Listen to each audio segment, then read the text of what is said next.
Hello, everybody! Vamos livear? Eu preciso mudar de cenário, porque essa boneca tá parecendo um fantasma atrás de mim. A loura do banheiro no seu dia mais tranquilo. A bichinha, vou pintar ela, ela vai ficar mais bonitinha.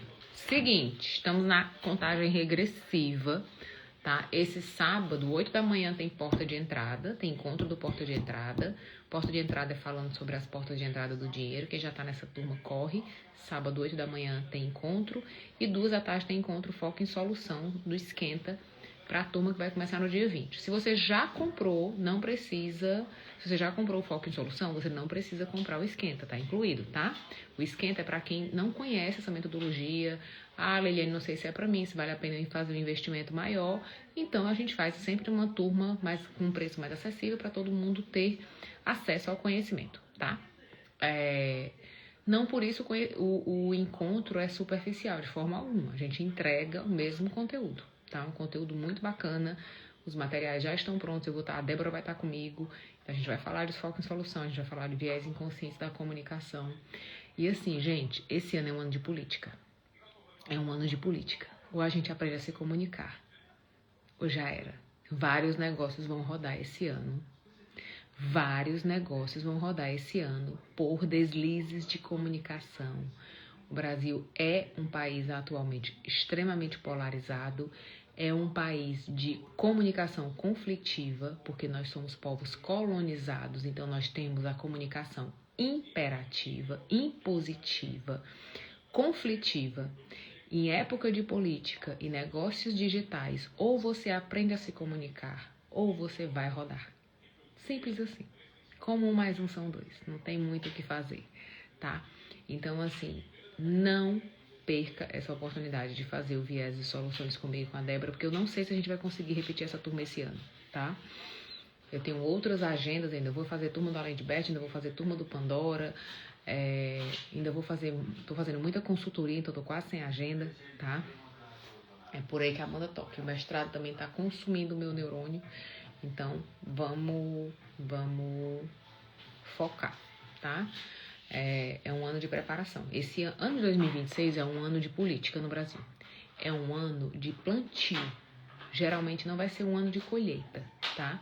Esse ano a gente precisa plantar para colher no ano que vem. Para quando passar o furacão a gente poder colher. Mas você precisa plantar muito bem esse ano. Muito, muito bem esse ano. Se organizar, se estruturar, tá? Aprofundar o conhecimento. Nunca teve tão em necessidade, tá? Essa história de guru, dessas fantasias, dormir pobre, acordar rico, isso passou, tá certo? Então, a gente precisa se aprofundar. Eu sou uma pessoa, eu trabalho com educação, sou mestre em educação. Eu acredito muito na educação online. Muito. Defendo, levanto a bandeira, compro briga, mas também conheço o lixo. Vou contar um babado pra vocês. Eu comprei um curso, uma mentoria, né, de constelação. Porque eu também compro o curso. Pensa no dinheiro jogado fora. Ô, gente, acabou comigo. Por quê? Comprei uma mentoria de quase R$2.000, porque eu fui indicada, né, por uma conhecida minha. E a mulher olhou para mim e fez: quando você receber um cliente, você vai observar o que está fora de ordem e consertar, porque se tivesse tudo em ordem, o cliente não estava aqui. Eu digo, pô, me aponte um ser humano hoje na face da Terra, em qualquer lugar do planeta, que esteja com tudo em ordem, que não tenha com nada fora de ordem. Outra coisa, qual ordem? Qual ordem? De onde vem essa ordem? Qual é a origem dela? Porque dependendo do lugar que eu nasci, do contexto que eu vivo, essa ordem não se aplica à minha realidade, tá? Então, assim, a época do conhecimento raso, do oba-oba, da festinha, de tudo vai dar certo, passou. A gente precisa sim ter uma vibração positiva, a gente precisa sim aprender a ter uma comunicação positiva, a celebrar as nossas conquistas, a ser o nosso maior fã. A gente precisa aprender a não esperar reconhecimento do outro, porque reconhecimento não paga boleto. A gente precisa aprender a renunciar às nossas vinganças da infância para poder prosperar financeiramente. Ninguém ganha dinheiro enquanto está se vingando do passado. tá? E se a gente não aprender a se comunicar nesse ano, o ano de 2026 é um ano de plantio, 2027 é o ano da colheita. Ou você aprende a se comunicar agora para poder passar o furacão da política, ou muitos negócios vão rodar, tá? A gente está tendo uma questão muito forte com a violência contra a mulher, né? O Brasil nunca registrou índices tão altos de violência, a gente precisa saber onde que a gente errou. Se eu tô com 40 anos e eu tenho amigos que batem em mulher, onde foi que a gente errou nessa criação? Por que que eu cresci sabendo que isso é errado e ele cresceu repetindo? Por que que eu tenho pessoas da idade das minhas filhas onde as mulheres aprenderam que a violência é violência e os meninos aprenderam que é assim? A gente precisa olhar essas questões, tá? Então, eu tô com essa loura do banheiro aqui atrás de mim, tá? Eu vou tirar essa boneca daqui. Porque ela tá muito fora de contexto, Eu ensinei muito tempo constelação com bonecos, né, com Playmobil. Então eu tenho uma coleção de mais de 1000 Playmobils pendurados, né, para trabalhar com terapia familiar. E isso é um adendo muito interessante. A terapia familiar com bonecos, ela nasce na logoterapia com bonecos temáticos. Com a bruxinha, o palhacinho, o esqueleto, sabe? E depois ela toma um lugar. Por quê? Porque são personagens, os palhaços são as primeiras fobias. Quando eu escolho uma bruxa para minha mãe, um anjo para o meu pai, um ladrão. Então, trabalhar com bonecos vai trazer os temas de fala não dita. Depois, quando tinha o cara lá, esqueci o nome dele, que ele estava trabalhando com constelação, aí não tinha representante, ele foi lá no carro, pegou os bonecos do filho dele. O Playmobil, originalmente, é um brinquedo de menino. E ele tinha filhos homens, então ele pegou aqueles bonequinhos que são standard, né, que é verde, azul. E aí se criou esse mito de que o boneco para fazer constelação é aquele boneco de uma cor só. Isso não tem nada a ver com a origem da base das terapias sistêmicas, tá? Você pode usar qualquer coisa, qualquer objeto, de qualquer jeito. Isso criou-se mais uma fantasia de vender boneco do que de trabalhar com a terapia em si, tá? Para você trabalhar com a terapia da forma da metáfora, da figura, da fala não dita, você pode usar qualquer material. Então eu fiquei com um monte de Playmobil, que eu não tenho hiperfoco, eu tenho obsessão, né? Então quando eu trabalhava com isso, eu comprei muito Playmobil, dei muito treinamento, eu comprava para levar para o Brasil, para as pessoas, porque aqui temos, né, mais facilidade de comprar por um preço melhor, então eu levava para as minhas alunas avançarem, etc. Né? Aquela velha pergunta, quem vence quando você vence? Né? E se você tem acesso a algum privilégio, o que é que você está fazendo com isso? Então, quando eu tenho acesso ao privilégio de morar na Europa, de ter acesso a mais coisas, eu tenho muito esse compromisso de, quando eu vou para o Brasil, poder oportunizar, levar aquilo que seja útil e oportuno e que seja mais acessível para quem trabalha com terapia. A gente nunca falou tanto de terapia, a gente nunca teve tanto terapeuta e a gente nunca precisou tanto de terapeutas. Porque a gente tem um ciclo que é a pessoa que vai estudar terapia, 10% vão se tornar profissionais, o resto vai ficar pelo caminho. Eu tenho dores, eu tenho questões, meus pais não cuidaram de mim, eu tive faltas, abandonos, abusos, e eu vou estudar terapia porque para eu ir para a terapia, lidar com isso, falar sobre isso, organizar isso num pacotinho e entregar para o terapeuta, dói. Mas para eu ir para um curso onde a gente fica amigo, todo mundo tem mais ou menos o mesmo problema, a gente tem uma convivência, é mais fácil, tá certo? E aí eu compro um curso de PNL, eu compro um curso de Theta Healing, eu compro um curso de Enneagrama, eu compro um curso de constelação. E eu vou estudando terapias, mas eu não vou me tornar um terapeuta, tá? Estudar terapia não faz de você um terapeuta. Estudar terapia vai te dar embasamento teórico. O que vai te fazer um terapeuta é você praticar. É você estar em grupos, é você estar em supervisão, é você estar em experiência e em contato com o cliente. Porque aquilo que você estuda naquele grupinho ali separado é tudo muito próximo uma coisa da outra. Os problemas são muito próximos. Mas na cara, na real e no real, você e o cliente um de frente para o outro, o buraco é bem mais embaixo, tá? Bem mais embaixo. Então, eu inventei agora o esquenta do foco em solução. Por quê? Porque o foco em solução é a metodologia que mais mudou o meu jogo. Muito mais do que constelação, muito mais do que hipnose, de muita coisa que eu estudei, o foco em solução foi o que mudou o meu jogo, tá? Foco em solução foram cursos que eu paguei caríssimos, que eu ainda tive que vir pra cá.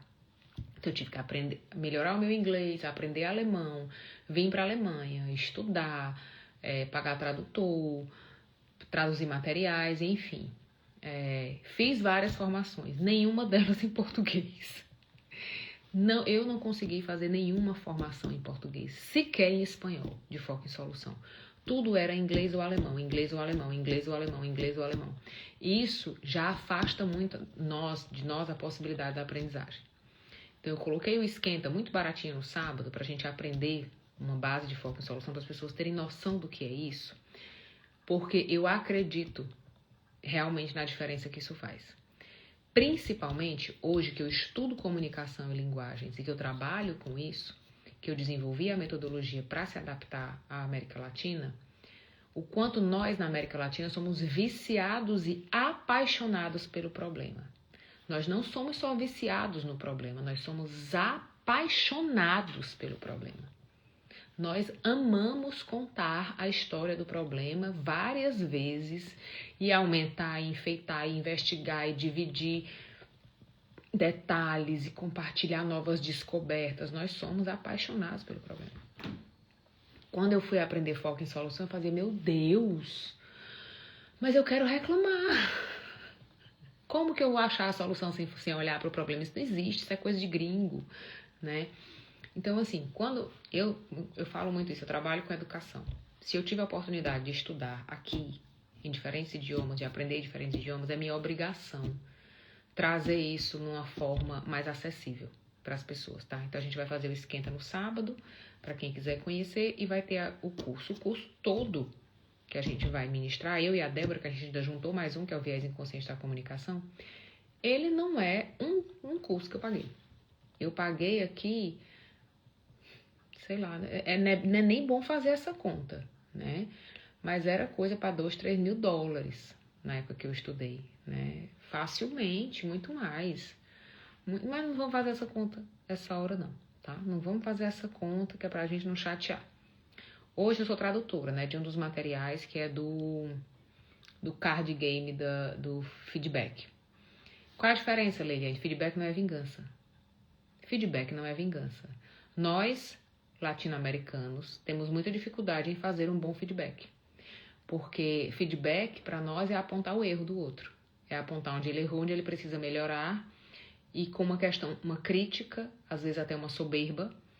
E às vezes eu vou aproveitar esse momento, né? Então a gente não sabe fazer feedback. Feedback não é vingança. Então, quando eu traduzi as cartas de feedback aqui da Alemanha para o português, isso fez muita diferença para eu entender o que é feedback de fato na origem. Qual é a ideia de quando eu vou dar um feedback para uma pessoa. Então, tudo isso vai passando nas questões, tá certo? Isso afeta as famílias. Demais. Isso afeta as amizades, os relacionamentos de casal. Tudo. Tá tudo lá. Comunicação é tudo. Nós somos seres de comunicação. Nós somos seres de aprendizagem. Nós temos a habilidade de aprender e precisamos aprender.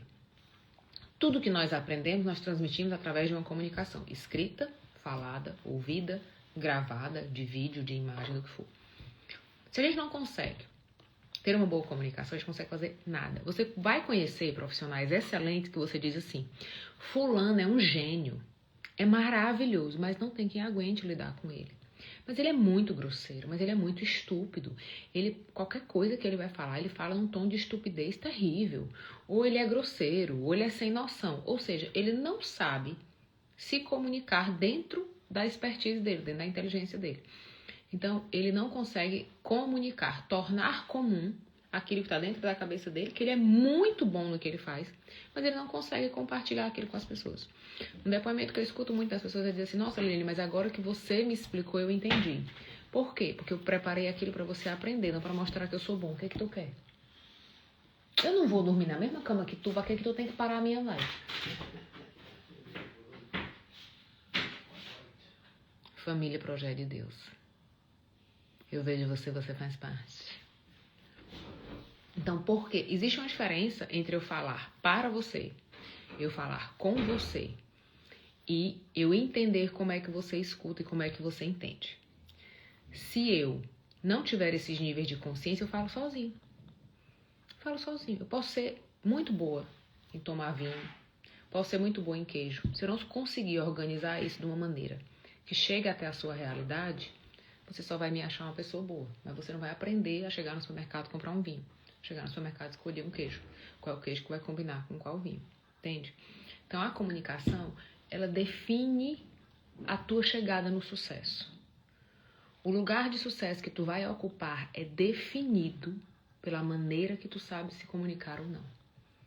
Pelo quanto tu tem de habilidade para escutar, para entender, para organizar a tua fala, para que você consiga transmitir para o outro o que você realmente quer dizer.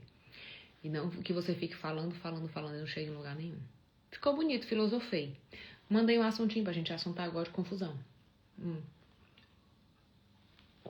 Eu não aprofundei muito nos assuntos da caixinha, porque me mandaram um assunto na caixinha muito pesado, que era a questão dos abusos intrafamiliar até com gravidez, né? Eu lido com isso todo dia, gente. A minha especialização foi sobre isso, né? Foi sobre a influência do abuso sexual infantil na aprendizagem. Ou seja, a menina que foi abusada, ela sofre perda de aprendizagem. Ela deixa de ter concentração. Ela deixa de aprender. Então, aquela menina que aprendia, que era inteligente, que era dedicada na escola, ela começa a não querer ir para a escola, ela começa a tirar nota baixa, ela começa a não conseguir aprender. Ela não aprende mais o que ela precisa aprender, porque ela não se concentra, o cérebro dela está em burnout, está em estresse. E ela começa a ter perda de habilidade adquirida, que é outra característica do burnout também. Que é, quando você tem um burnout, você é adulto, você perde a habilidade de dirigir. Você dirigiu a vida inteira e você não consegue mais dirigir, tá certo? Você organizava a sua cama e você perde essa habilidade. Então você perde a habilidade adquirida. Você deixa de conseguir fazer coisas que para você antes eram simples, beleza? O abuso infantil acontece a mesma coisa em relação à educação. Então, a menina que sofreu abuso, ela deixa de conseguir aprender e ela começa a esquecer o que aprendeu, a perder aquilo que ela tinha, aquelas habilidades que ela tinha. Muito comum a cliente chegar para mim e dizer: Leiliane, eu não me lembro de nada que eu estudei na escola, eu só me lembro da faculdade para frente. Parece que da faculdade para frente eu consegui aprender, entender e guardar, e agora eu tenho vontade de estudar, parece que eu tenho que tampar aquele buraco que eu não preenchi, porque ela não conseguiu aprender. Nos níveis de estresse e convivência que ela estava tendo por causa da violência, ela decorava a matéria e fazia a prova e era aprovada. Pronto, mas ela não aprendeu nada. Quando ela vira adulta e ela começa a ter oportunidades de outras convivências mais pacíficas, de acolhimento, de cuidado, ela volta a resgatar aquela habilidade que ela tinha antes, que ela perdeu, que é aprender com facilidade. E aí ela fica desesperada para ler todos os livros do mundo, para estudar todos os cursos do mundo, para aprender tudo que parece que ela não aprendeu durante a vida, que de fato ela não aprendeu. Que de fato ela não conseguiu absorver porque o cérebro dela não estava organizado para isso, tá? Então, quando eu fiz a minha tese da especialização, foi justamente sobre isso, sobre o impacto da violência na aprendizagem, nos processos de aprendizagem. E é terrível, gente. É terrível. Leiliane, que isso tem a ver com comunicação. Qualquer mulher que fala perto de mim mais de 10 minutos, eu já sei em que fase da vida ela foi abusada. Eu já sei se foi por muito tempo, se foi por pouco tempo, se foi por encantamento, se foi por violência. Eu já sei se foi na primeira infância, se foi na segunda, porque tá tudo lá. A gente tá conversando aqui sobre papel, caneta e o jeito que ela organiza as palavras, o jeito que ela organiza a ideia dela, me mostra em que idade o cérebro dela foi sequestrado. Em que idade ela parou e ela até hoje se comunica como uma criança de 7 anos, de 8 anos, de 10 anos, dentro do conhecimento do adulto, mas a construção da fala dela é infantil. É a construção daquela criança que queria gritar e não conseguiu gritar, que queria pedir ajuda e não conseguiu pedir ajuda, que queria ter conseguido sair daquela situação e não conseguiu. Entendeu? Então as pessoas, nossa, eu escuto tudo, escuto, mas eu só escuto porque o outro fala. Só que quando eu escuto para entender ele, para acolher ele, para dar para ele a oportunidade de existir, é diferente de escutar ele para eu ter uma história mais drástica, mais complicada, para competir com ele por quem é o protagonista dessa conversa, tá? Então, aprender a escutar é muito importante. A gente não sabe escutar. A gente sabe disputar. Se você disser que tem dor de cabeça, eu digo que tem enxaqueca. Se eu disser que tem enxaqueca, você diz que tem um tumor. Então, quando você aprende a existência do outro, a roda roda. Vou te contar uma história para você entender do que eu estou falando. Nós temos o hábito de colonizar o outro, de doutrinar o outro. Beleza? Não, Liliane, não temos. Vamos guardar o réu primário. Vou contar uma história simples para vocês. Aqui em casa a gente faz café coado. Embora temos máquina. E o meu marido joga o negócio dentro da pia. E eu fico lá, né? Aí a minha amiga chegou pra mim e falou: Liliane, esse pano vai ficar engordurado. Eu digo, eu sei, eu vou lavar depois. Por quê? Eu digo, porque o meu marido não tem convivência com isso, então ele trata o pano dessa maneira. Mas você não pode ensinar a ele? Eu digo, posso. A pergunta é se eu preciso. Eu preciso doutrinar ele a usar o pano do jeito que eu uso, para que eu possa estar em paz, para que eu possa ficar bem? O que tem a ver esse pano engordurado tirar a minha paz? Não é o pano engordurado que tira a minha paz.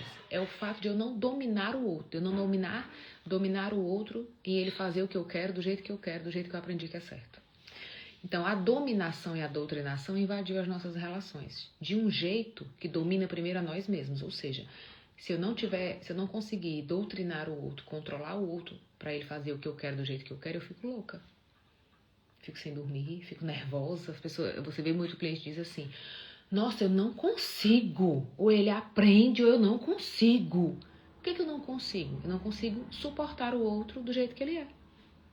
Digo, por que eu não posso? Simplesmente conviver com ele na convivência dele, no nível de experiência que ele tem. O nível de experiência que ele tem com esse pano é um, o nível de experiência que eu tenho com esse pano é outro, e eu vou aceitar e acolher ele dentro da experiência dele, e ele vai aceitar e acolher a minha experiência. Onde foi que a gente se perdeu que isso se tornou tão difícil? Na doutrinação, na dominação. Então, quando eu falo que a nossa comunicação ela é imperativa, determinista, ela é colonizadora, ela é impositiva, parece que eu estou falando uma coisa muito absurda, muito negativa, mas não é, é uma constatação. Povos colonizados possuem esse padrão de comunicação, que vai gerar um padrão de comportamento. Então, quando o outro não é o que eu quero destruí-lo. Eu quero dominá-lo, eu quero doutriná-lo, tá? No caso, se eu for uma pessoa de mais força, eu posso migrar isso para uma agressão, tá? É mais ou menos por aí que a banda toca. Sábado, 14h, tem esquenta de foco em solução para você aprender a se comunicar com a solução e não com o problema.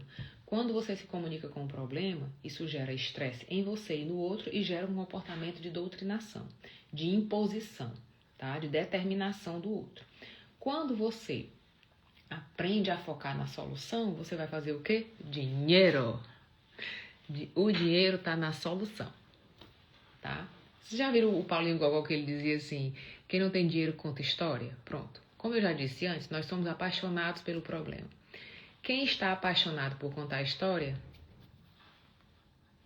Simples assim. Então, ou você foca na solução e faz dinheiro, ou você fica apaixonado pelo seu problema contando a mesma história. Como eu sempre digo nas sessões, quando alguém vem falar mal da mãe pra mim, eu digo, tá certo, eu vi tudo. E agora?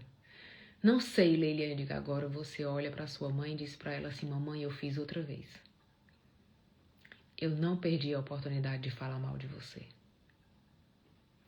Mamãe, quando eu chego no lugar, a primeira coisa que eu faço é contar todas as suas falhas e os seus defeitos.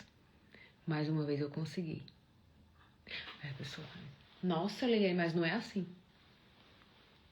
Eu vejo você faz parte. Ou você faz dinheiro ou você conta história. Nesse sábado, 14h, tem esquenta do Foco e Solução. O link tá no meu stories. Eu vou embora que aqui são 11h15 da noite. Manda assuntinho que é pra gente assuntar amanhã. Cheiro.